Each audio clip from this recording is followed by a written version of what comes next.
శ్రీ గణేశాయ నమః. మీరు చూస్తున్నది కాశీ మహాక్షేత్రంలో గౌరీ కేదారేశ్వరుడికి అభిషేకం.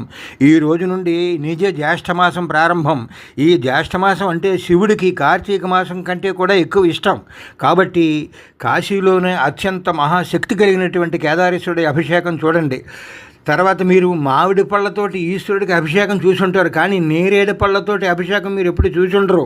ఇప్పుడు చూడండి, ఆశ్చర్యంగా అద్భుతంగా ఎన్నో వేల వేల లక్షల నేరేడు పళ్ళతోటి అభిషేకం మీరు చూడండి. కల్లార పొద్దున్నే మీ ఇంటికి కేదారేశ్వరుడు వచ్చాడు. అదిగో చూడండి చూడండి చూడండి. మీ పూర్వజన్మ సుకృతం. మనం అందరూ కూడా పూర్వజన్మలో మహాపుణ్యం చేసాం. ఈ శివుడికి జ్యేష్ఠమాసం అంటే మహాప్రీతి అయినటువంటి కార్తీక మాసం కంటే అని చెప్పేసి కాశీఖండం 62వ అధ్యాయంలో రాశారు.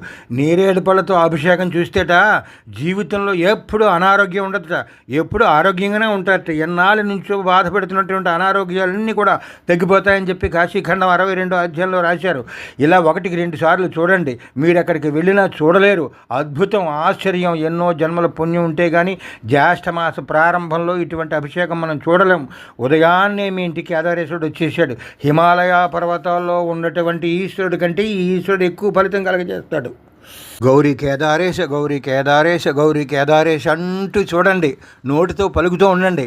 ఇది అయిపోయిన తర్వాత నా మాటలు ఆపు చేసి సౌండ్ తగ్గించేసి అలా చూస్తూ మీ పిల్లలకి చూపిస్తూ మీ పెద్దవాళ్ళకి చూపిస్తూ గౌరీ కేదారేశ గౌరీ కేదారేశ గౌరీ కేదారేశ్వర గౌరీ కేదారేశ్వర అనుకుంటూ చూశారనుకోండి, ఈ జీవితంలో అనారోగ్యం అనేదే ఉండదు.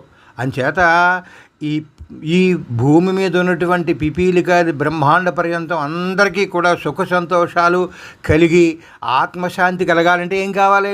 ఆరోగ్యం కావాలి.